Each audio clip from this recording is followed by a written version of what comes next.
Assemble all equipments. We will need clean gloves and a stethoscope.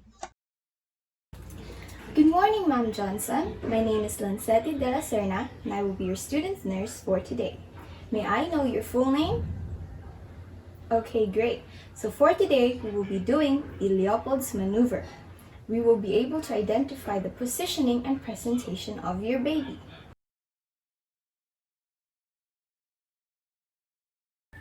So after assessing Miss Johnson's AOG, she is currently in her 28th week of gestation, and it is possible to do the Leopold's maneuver. So at the end of the procedure, the fetal presentation and position will be determined and the fetal heart tone will be located.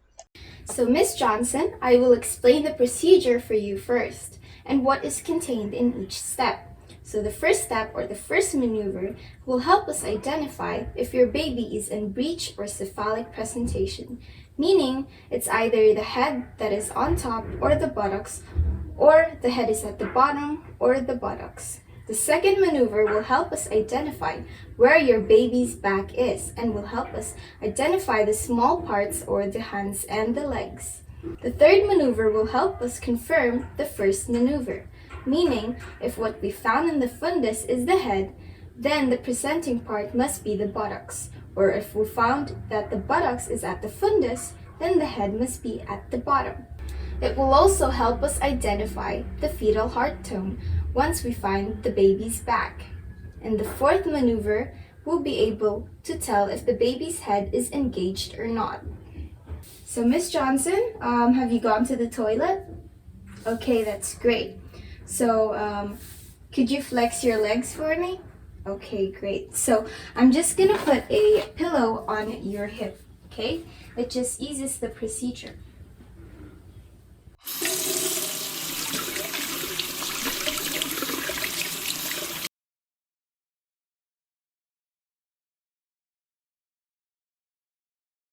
So Miss Johnson, can we go ahead and start the procedure? Okay, great. So I'm gonna expose only the area that we're going to check, okay? You're gonna lift your shirt up.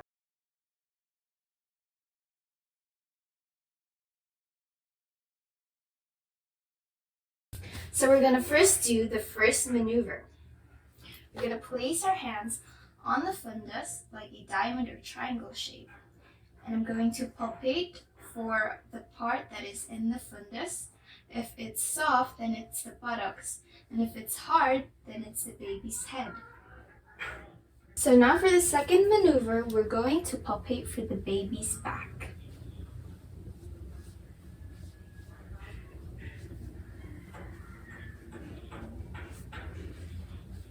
We're going to search for the arms and the legs as well. So the third maneuver, I'm going to place my hand on the suprapubic area. Is it okay? Okay. So we're going to check if the baby's head is engaged or not. So the baby's head is still able to move and is pushed upward as I place my fingers here.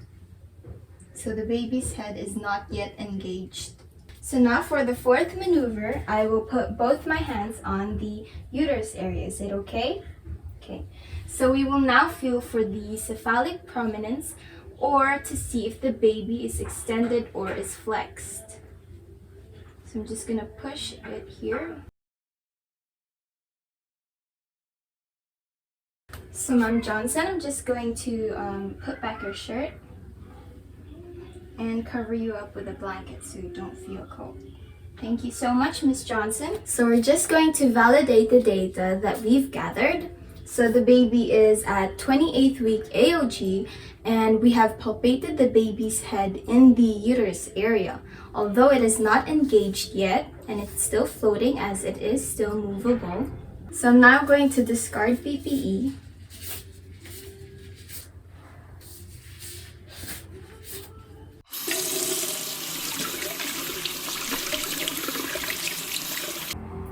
So we're gonna list down significant findings, and it doesn't seem to need any immediate attention as everything went normal. So I have the patient's chart here.